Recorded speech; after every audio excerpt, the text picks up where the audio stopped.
Welcome back to the channel, guys. My name is Darren Tang, and I'm going to be answering 10 questions submitted from my followers on Instagram. Before we get started with the video, guys, if you wouldn't mind liking the video, commenting down below, hit that subscribe button. I'd appreciate it. Like I said, these questions were fielded from Instagram. So if you guys are interested in asking me some questions and you enjoy this video, when I do these, be on the lookout for when I'm asking for some questions. Without further ado, let's get into it. Okay, from Jackson K. Deaton. How did I get into bowling? All right, let's start from the beginning, from inception. Before I was born, my dad owned a pro shop and my mom bowled Thursday Night League. The bowling center that the pro shop was in ended up closing down. So naturally, the pro shop closed down. All the inventory, all the machinery, all that stuff was in our childhood home garage. So there was a drill press, there was stock, there were shoes, there were accessories, some bowling balls. Obviously, growing up, I had no idea what any of this stuff was. My brother and I, in 2002, we started bowling. My mom became the youth director of our league, and that's just kind of how we got into it. You know, dad was a resource for information. Mom was a resource to allow us to pursue our passion and get on the lanes as often as we wanted to.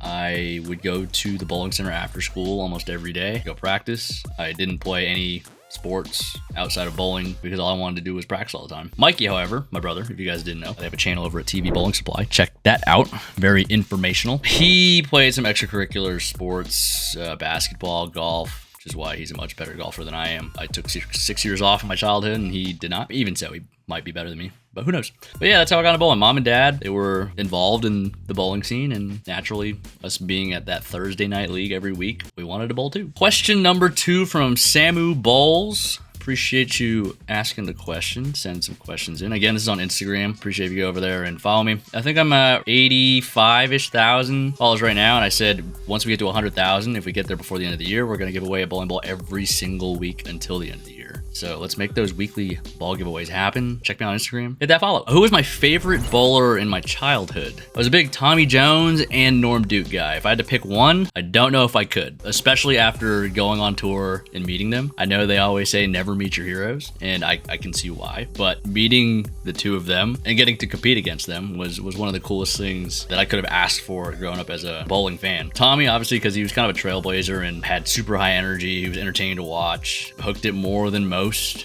in that era. And then Norm just knew how to win. He is the model that my dad based our spare shooting off of. My dad's goal as we transcended through bowling was to create the power player like Tommy Jones, but the spare shooter like Norm Duke. Obviously, I didn't get really the power player out of Tommy Jones because I didn't listen, but I had the spare methods of Norm and using your strike balls for spare balls, you know, flattening your hand out and being able to use whatever ball in your bag. So very thankful for that. They're my favorites. A couple moments, actually. My very first US Open, I got to cross with Norm in the cashers round. It's the only year I ever made the cut at the US Open. It came down to the last game. We were out of the cut by a little bit, but we were trying to beat each other. And I think I needed a double in the 10th to shut him out and finish ahead of him, and I didn't. And Norm ended up punching out, and he kind of gave me that, you know, little smirk at the end. He's like, I got you, kind of deal. So that was a cool moment. Not cool because he beat me, but cool because it was Norm Duke. And then another memory. That's not my favorite memory because I was still chasing my first title. Tommy bowling 300 at me. It's pretty cool to be a part of that history and have that front row seat to watch. I do wish I handled it a little different. I was so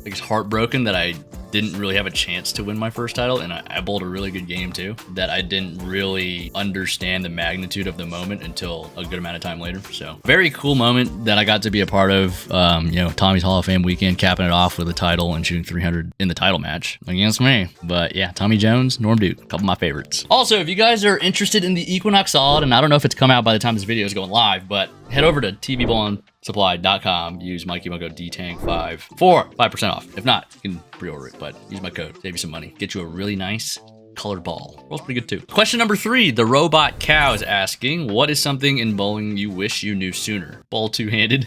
I kind of bowled like Tom Smallwood. I had my thumb in the ball. It was kind of that, we called it the cup and wheel growing up.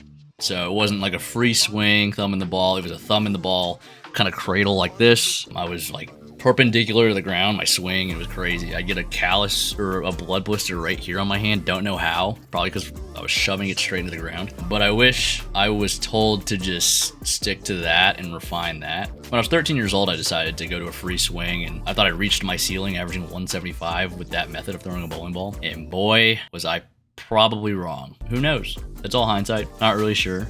But We're two-handed now, and we move forward. Question number 4 from my golf club guy, Robert Roars. Hoodie, if you had to pick one ball to throw for the rest of your life, what ball are you picking? I recently threw my favorite ball of all time. I think I'm gonna stick to it in league. The Alpha Crux. Don't know what it is about that ball. It just does the thing. I used that ball to make my first show. I used that ball to do a lot of things in my career. Yeah, that's if I had to make a lifetime arsenal, that ball's definitely going in there. But if you had to ask me right now at this moment what my favorite ball of all time is, Alpha Crux. Okay, question number 5. If you weren't a pro bowler, what career would you be doing for a living? Submarine Mike 88, thanks for submitting this question again. If you guys want to ask me some questions or are curious to know some things about me, feel free to ask on Instagram, Vitamin D-Tang, Vitamin_D-Tang. Oh gosh, okay, if I wasn't a pro bowler, what career would I be doing for a living?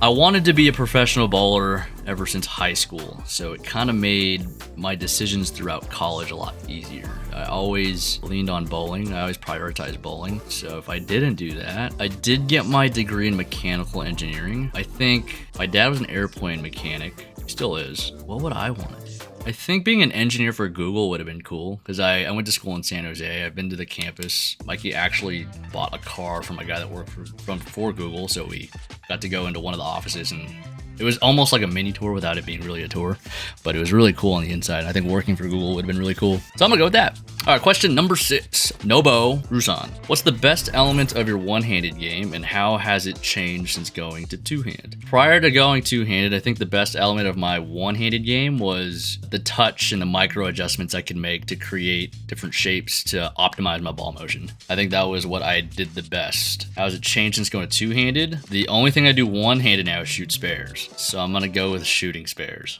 I think this is question 7. Musty Jason. Shout out to Musty Jason. He does a lot of the short form content on YouTube. Appreciate the question as well. He actually sent in a few questions, but I only picked one. Biggest pet peeve on the lanes. If you guys bowl in the West region, you probably know what this is.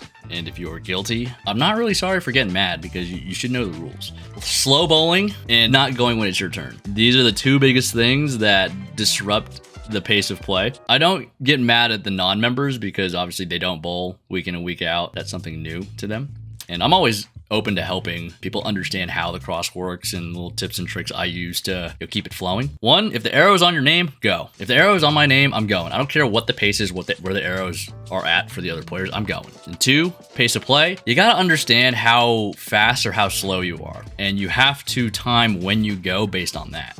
So if you know you take a long time to go, you should be getting up, grabbing your ball, getting ready, doing all that stuff way in advance because you have the time in the cycle because there's somebody on your pair that needs to go. So while they're going, you got to do all your pre-shot routine stuff, get ready to go. If you know that you take a long time on the approach before you go, you better make sure you get up on there as soon as you are allowed to go. That bugs me when people take way too long because it just throws off the pace of the cross. A lot of people say the double jump rule or the double cross is stupid because it takes too long.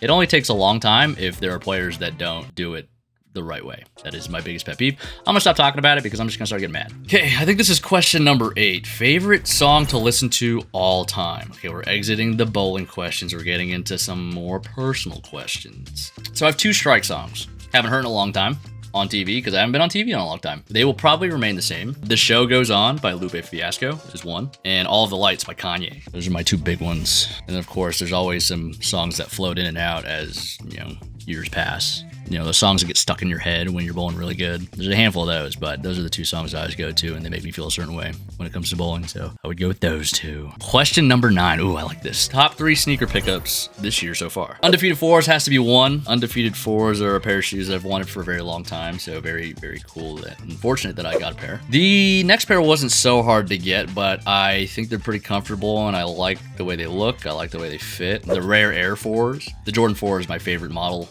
of Jordan, if you guys haven't picked up on that so far. Third pair. This one might be kind of out there, and I don't remember what they're called. It's one of the Air Max DNs. It was actually an outlet find, and I wear them very often because they're very comfortable. So I'm gonna have to go with the Air Max DNs. They're black and neon green. That's I think my favorite colorway on a shoe. I also got the neon or Volt foam posits. I have neon 95s. I have reverse neon 95s. Yeah, that's just my colorway, I think. Pitch black, very pitch black-esque. I think that's probably why. But yeah, those are my top 3. Undefeated 4s, Rare Air 4s, Neon Air Max DNs. All right, this is going to be the final question for our boy Eric Jones. Yes, this is the Eric Jones that bowls on the PBA Tour. You saw him bowling in Detroit on TV at the, I think it was the World Championship show. If you guys don't know, Eric is a funny dude. That's the ridiculous question he's asking here. If you were a horse and had to defuse a bomb, would you use your teeth or your hooves? I'm gonna have to go with the teeth, because logistically that sounds like it makes the most sense. Hooves, I don't think you can grab things with. Jana used to ride horses growing up, so I don't know if she has any input here on this one, but I think I would use my teeth to defuse the bomb because I can actually grab the wires. And I feel like he's gonna have some kind of justification as to why you should use your hooves. I don't know what that's gonna be,